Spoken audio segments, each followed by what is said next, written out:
Rio Grande do Sul é o estado que tem apresentado mais problemas com falta de chuvas e isso se reflete bastante no desenvolvimento das lavouras, tanto de soja como de milho dessa safra de verão 21-22. Para tentar entender um pouco mais desses impactos e o tamanho das perdas já registradas lá no estado, nós vamos conversar com o Paulo Pires, ele que é presidente da FECOAGRO RS, a Federação das Cooperativas Agropecuárias do Rio Grande do Sul. Ele já está aqui conosco por vídeo, então seja muito bem-vindo, Paulo. É sempre um prazer tê-lo aqui no Notícias Agrícolas. É um prazer falar com vocês, né, do Notícias Agrícolas. Claro que é um momento não tão bom para nós do Rio Grande do Sul, de certa forma da Argentina, Paraguai, Mato Grosso do Sul e Paraná, né? A extensão da estiagem esse ano ela é muito forte. Então, Guilherme, infelizmente nós temos um momento bastante difícil, né, para a produção da cultura de verão na América do Sul, para se dizer. Mas eu acho que nós vamos falar mais sobre o Rio Grande do Sul, né? Então, o Rio Grande do Sul, a Rede Técnica Cooperativa fez um levantamento essa semana, né? Terminou o levantamento essa semana, divulgou, que mostra que nós temos perdas de 59,2% na cultura do milho de sequeiro, né? Isso impactaria uma perda de mais de 5 bilhões de reais para a economia do Rio Grande do Sul, né? No valor que está sendo comercializado hoje esse produto, e uma perda de estimada em 24% na cultura do soja, né? Ainda, infelizmente, essa semana, quando foi divulgada essa notícia, nós tínhamos ainda 7% da área do Rio Grande do Sul, de 6,2 milhões de hectares a ser plantada, né? Que é totalmente anormal. Nós devíamos ter terminado esse plantio lá por 10, 15 de dezembro, né? Então, isso aí já impactaria em perda de potencial produtivo, né? E a questão da falta de chuva na cultura implantada também diminuiu o desenvolvimento, já que praticamente aqui não choveu desde o início de novembro, dezembro todo, né? Não choveu, as chuvas ocorreram só agora no início de janeiro. E aí, Paulo, com esse cenário que o senhor destacou aqui pra gente, esse produtor que ainda falta alguma coisa para ele plantar de soja, nesse momento vale a pena fazer esse plantio? Vale a pena já deixar isso aí de lado? Qual que é a recomendação para quem ainda não terminou esse plantio de soja aí no RS? A atividade do produtor, né, ele tem vamos dizer assim, ó, um risco, tá? Se eu plantar agora, a atividade principal do produtor, a maioria absoluta dos produtores do Rio Grande do Sul, no caso de grãos, é soja, tá? É a principal no sentido de renda, né? A propriedade é alicerçada em cima do resultado da soja, né? Então, ele só vai abrir mão disso num caso extremo, né? Claro que vai ter produtor que vai dizer o seguinte, ó, eu vou ter pouco potencial produtivo, eu não vou investir, não vou gastar porque o meu retorno é mínimo, né?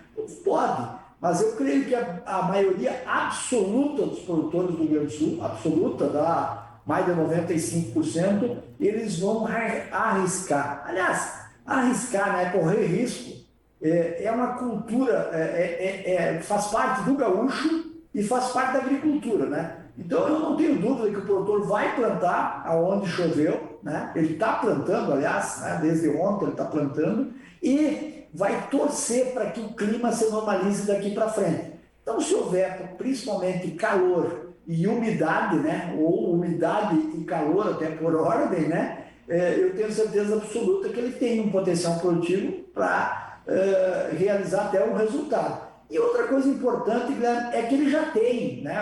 Eu tenho certeza que 100% dos produtores, eles têm a semente, eles têm o adubo, eles têm até o químico comprado e eles têm a terra, né? Então, deixar essa terra descoberta até seria uma coisa negativa. Então, eu acredito que, mesmo correndo um risco de não ter um potencial produtivo tão alto, o produtor gaúcho vai plantar soja assim.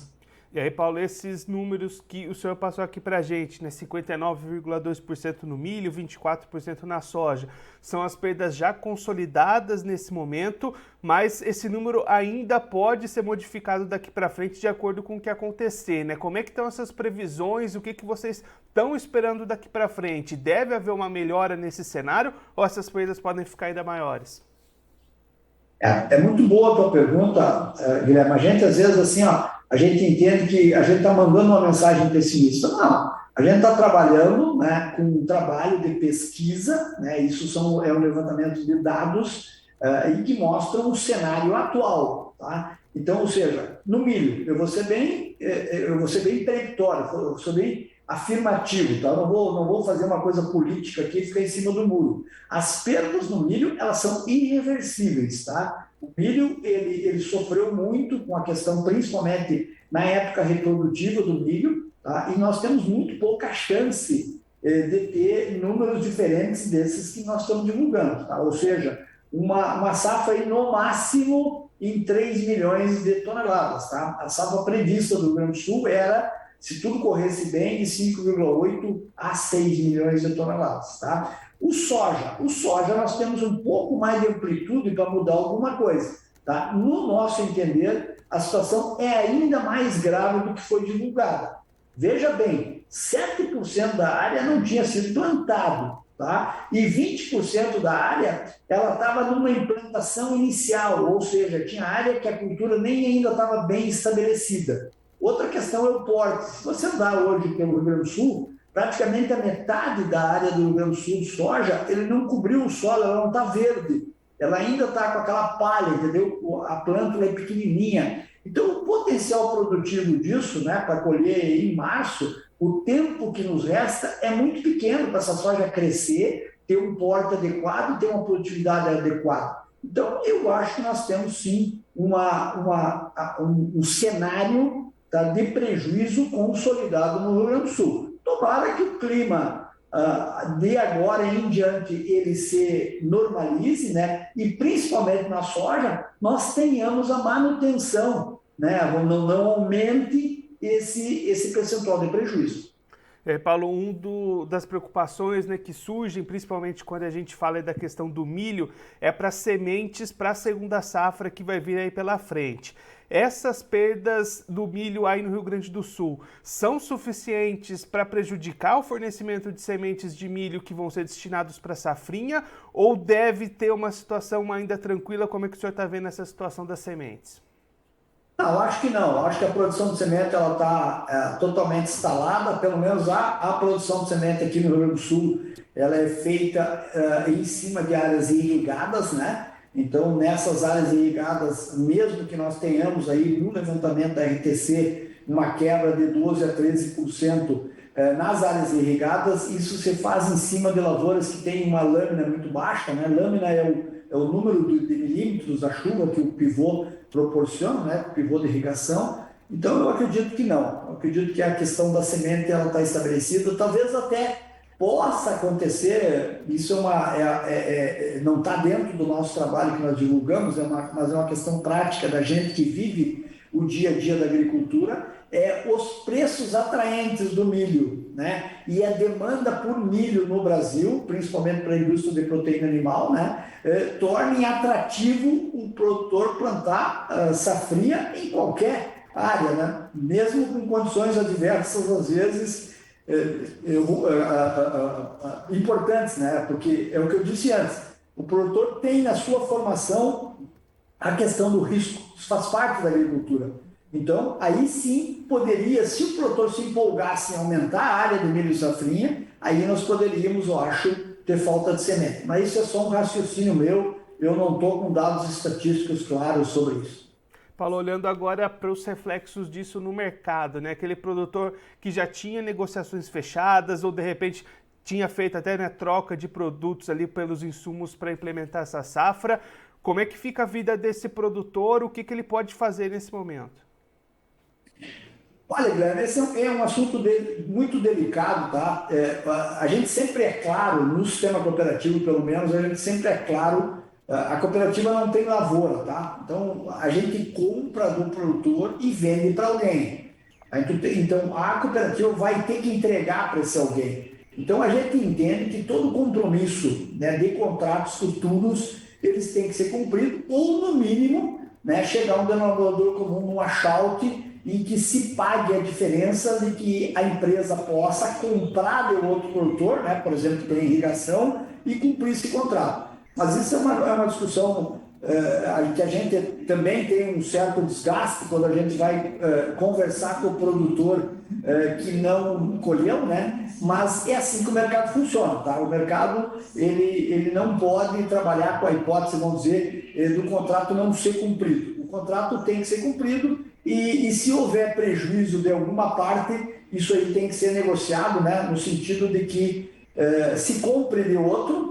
Se o preço é mais caro, infelizmente alguém tem que bancar essa diferença, né? Porque é muito difícil nós não ter, vamos ter o mercado exigindo o cumprimento do contrato, né? Isso é uma coisa importante e eu até agradeço a tua pergunta, porque a gente sempre está trabalhando isso no sistema cooperativo. A cooperativa não é culpada, né? E o produtor, vamos dizer, ele fez esse contrato de livre e espontânea vontade.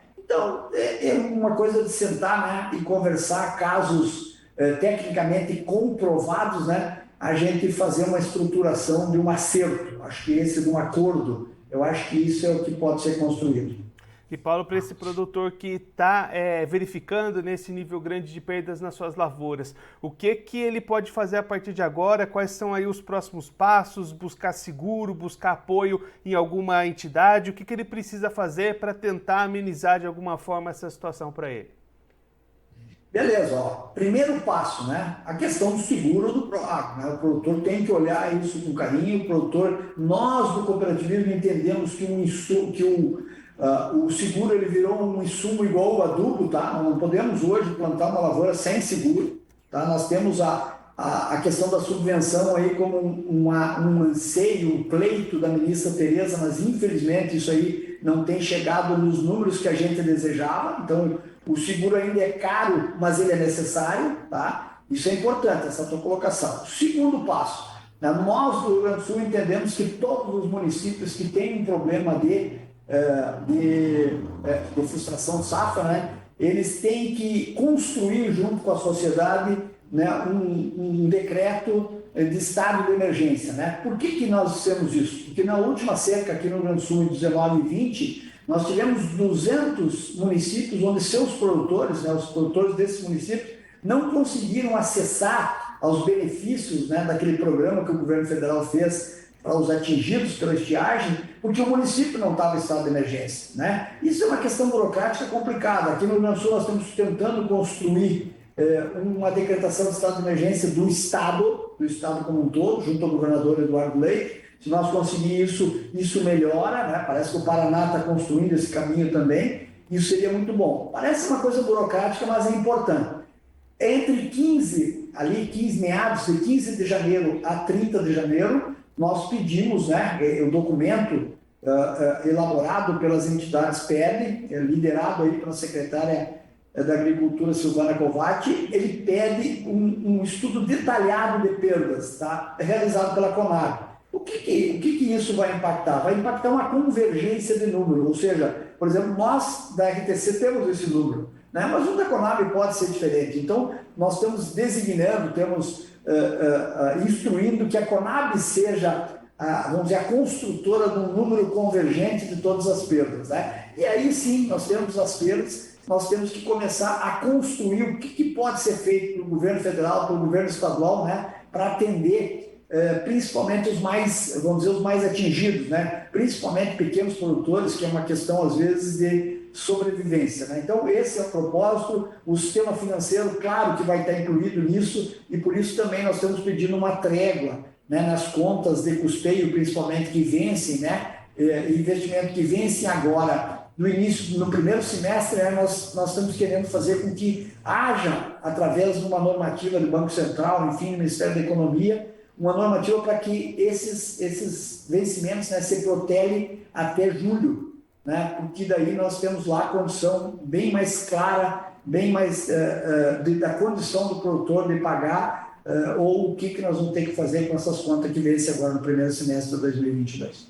Então, Paulo, esse ponto que o senhor destacou, é importante a gente deixar bastante destacado, bastante claro, né? Então, esse produtor que está verificando essas perdas nas suas propriedades, ele precisa verificar se o município dele tem esse decreto de estado de emergência em função aí da falta de chuvas. Se não tiver, é preciso que ele busque de alguma forma viabilizar isso, talvez via os sindicatos rurais, via as cooperativas, para tentar de alguma forma viabilizar esse decreto que vai ajudar ele lá na frente, né?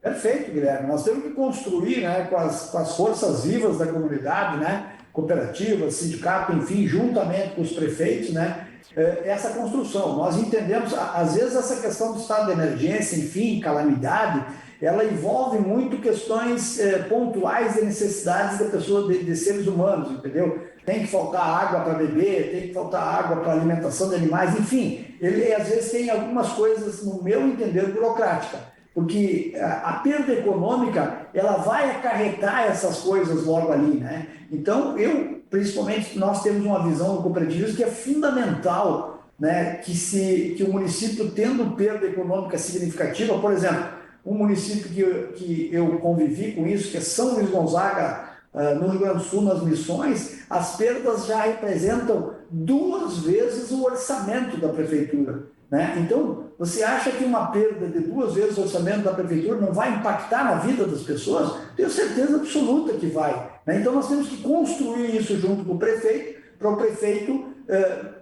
decretar esse estado de emergência, né? E esse estado de emergência ser aprovado, né, a nível de governo do estado e a nível de governo federal. Paulo, muito obrigado pela sua participação, por ajudar a gente a compreender um pouco melhor essa situação, essa realidade das lavouras aí no Rio Grande do Sul. Se o senhor quiser deixar mais algum recado, alguma mensagem final para quem está acompanhando a gente, pode ficar à vontade.